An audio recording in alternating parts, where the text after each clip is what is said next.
Hello there, Madison High School English 111ers, and welcome to week 6 of 8. So, as you know, things are going to go a little bit quickly from here on. So, I'm going to walk you through what the next couple of weeks look like, and then we're going to be wrapping up this course, and then we get into our more research and inquiry and also more literature. So I'm very excited to move on to that with you. Okay, so as you are kind of navigating through and understanding a little bit more about the rhetorical situation, I'm going to teach you a little bit about rhetorical fallacies today. It'll be a fairly brief presentation, just mostly because I don't have you in person, and then the recordings can get a little bit lengthy from time to time. What I did want to make sure that you knew of is that there are two things that need to be on your radar. One is that your one pager, which is a rhetorical analysis of a speech, is going to be due this week. So you need to take some time to familiarize yourself with all of the requirements. So, a one pager, if you've never done one, is a visual analysis that is done in lieu of like a full piece of writing. And so, what they look like is they're kind of like a visual essay in a way. Um, you're going to identify your rhetorical choices. You're going to discuss um, the way that they communicate the argument. You are going to have this in a colorful, it's going to be colorful and filled, and it's also going to analyze all of the rhetorical situation effectively. So what you need to note is that I do have speeches that are already attached here. Okay, so as you go through, you're going to see that they're all there. I have several, and I'm totally fine if you want to give me a different one. Just not Martin Luther King's I Have a Dream speech, because that one is done way, way, way often. Um, but I do have examples of what one pagers look like down below. I personally think that they should be done on paper because I think that they will give you more of a clear understanding of the space cat and the rhetorical situation. But if you would like to do them on a digital format, that is also fine with me. So, what the requirements are, you are going to create a one pager that identifies all elements of Space Cat in the speech that you choose. And you're going to identify rhetorical choices. You're going to make it clear the quotes that come from the passage, and then you will have a rhetorical précis paragraph that will be on the back of your one pager. And this should be a very sharp and well edited précis. I've been giving you feedback on your Monday Matters précis, and so just kind of take that into account when you're doing your final. So this is what we're going to do in lieu of an essay. So if you have any questions about that, let me know. The other thing that we need to go over is that you'll be discussing some rhetorical fallacies on the discussion board this week with "Thank You for Arguing," which is a reading, and you're going to engage in conversations about that with your classmates.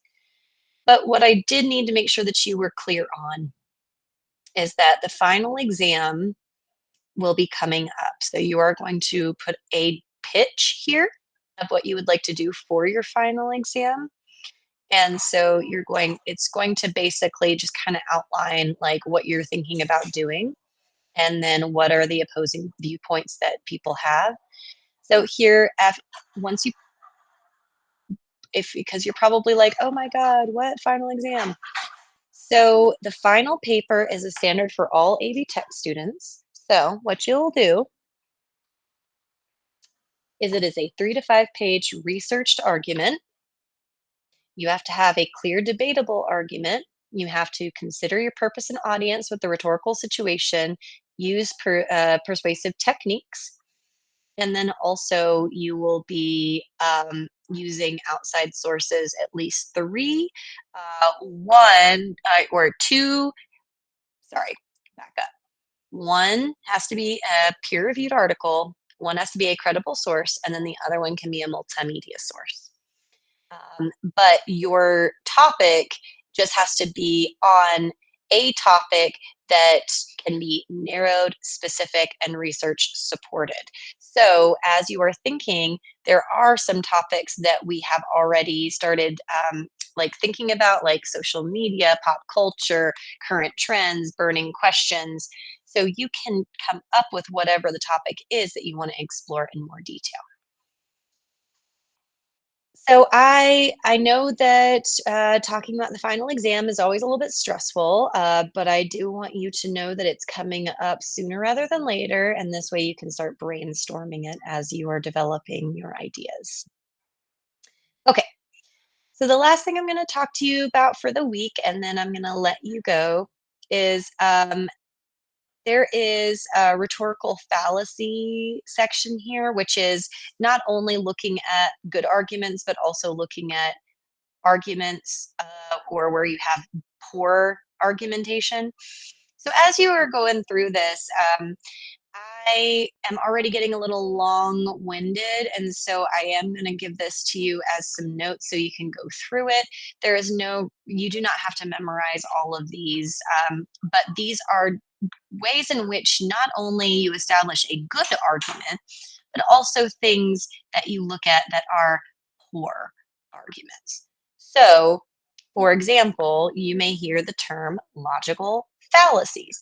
If you hear the term logical fallacies, what that means is that you've got errors in argument or issues where arguments are not sound in their reasoning. For example, you can have you can have fallacies where you have logical issues, where the issues of logic, um, you offer an argument that has a red herring, which is a distractor. Or you might have a hasty generalization, which is where if X true, then it means that it must be true in this situation as well.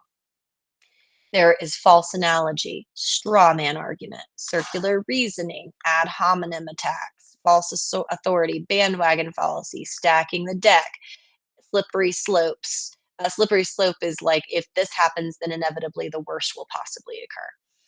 So not only are we do we need to understand what good arguments look like, but we also need to see what bad arguments look like.